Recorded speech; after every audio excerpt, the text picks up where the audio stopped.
第1章ヒッパルキアとは何者か。教科書には載らない女性哲学者の正体。皆さんこんにちは。世界史を愛する私が今回お届けするのは、教科書ではほとんど語られないある異端の女性哲学者の物語です。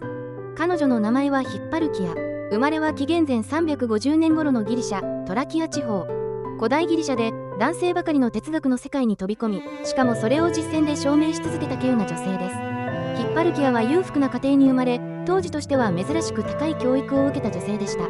文学、哲学に興味を持ち、型にはまらない思考を持っていた彼女が出会ったのがキュニコス派の哲学者クラテスです。クラテスは持たざること、自然に従うことを徹底的に実践していた、まさに生きる哲学者。ヒッパルキアはこの生き様に衝撃を受け、自らもその道に進むことを決意します。第二小家族の反対を押し切った結婚と覚悟の哲学。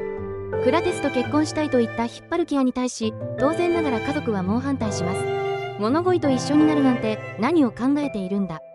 と。それに対しヒッパルキアはこう言い放ったと言われています。私はクラテスと共に哲学を生きたいのですと。この時点で彼女はすでに社会常識や女性としての生き方を超越していました。クラテスも最初は彼女を拒みましたが、彼女の強い意志に心を動かされ、2人はついに結婚。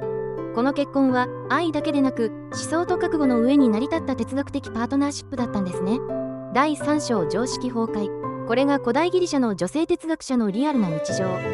結婚後、彼女は華やかな生活から完全に離れ、クラテスと共にストア中楼や路上で生活するようになります。化粧や衣服、贅沢品は一切捨て、質素を通り越して野生的な生活。なんと公共の場で夫婦関係を行うこともあったとされており、それはただのスキャンダルではなく、自然に従って生きることに何の恥もないというキュニコス派の思想を徹底的に実践するものでした。現代の感覚では受け入れがたい行動も彼女たちにとっては哲学そのものだったんですね。第4章知の投資、ヒッパルキア男たちとの論戦に挑む。ヒッパルキアはただクラテスの妻として旗にいたのではなく、自ら積極的に議論に参加していました。ある時、テオドロスという男性哲学者が、女が哲学などしてどうする？お前は家で旗織りでもしていろと侮辱します。それに対してヒッパルキアは毅然とこう言い返しました。私が旗織りをしていないことよりも、あなたが無意味なことを言っている方がよほど恥ずかしい。このやりとりは古代の記録にも残されているほど有名なエピソードです。当時の社会において、女性が公の場で堂々と哲学的論争を繰り広げる姿は極めて異例でした。第5章キュニコス派の思想とは。犬のように生きよの意味歴史解説。ヒッパルキアが生涯を通じて貫いたキュニコス派の思想とは。社会の常識や物欲、見栄といったものを全て捨てて、自然に従い、動物のように自由に生きるという過激な哲学でした。そもそもキュニコスという言葉は、ギリシャ語で犬のようなという意味があります。この名前の由来は彼らの師匠筋にあたるディオゲネスという哲学者が、人間社会の建前を嫌い、犬のように欲望に正直に、必要最低限で生きる姿勢を徹底したことにあります。つまり、犬のようにつまり飾らず、偽らず、自然なままで生きること。それこそが真に自由な人間であるという考えなんです。では、この思想が実際の生活でどう実践されたのか見てみましょう。キュニコス派は社会的地位、名誉、財産といったいわば人間の見栄を徹底的に否定します。クラテスは自分の財産を全て放棄し、道端で生活し、物乞いをして生きていました。そしてヒッパルキアも上流階級出身でありながら、その生活を受け入れたんです。彼女は女性でありながら、化粧もせず、ドレスも着ず、夫と共に外で寝起きし、路上で哲学の議論を交わしました。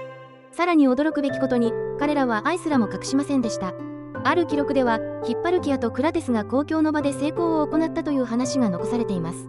これはスキャンダル目的ではなく、愛するという行為すら隠すべきものではない。人間は自然な生き物であるという信念のもとだったとされます。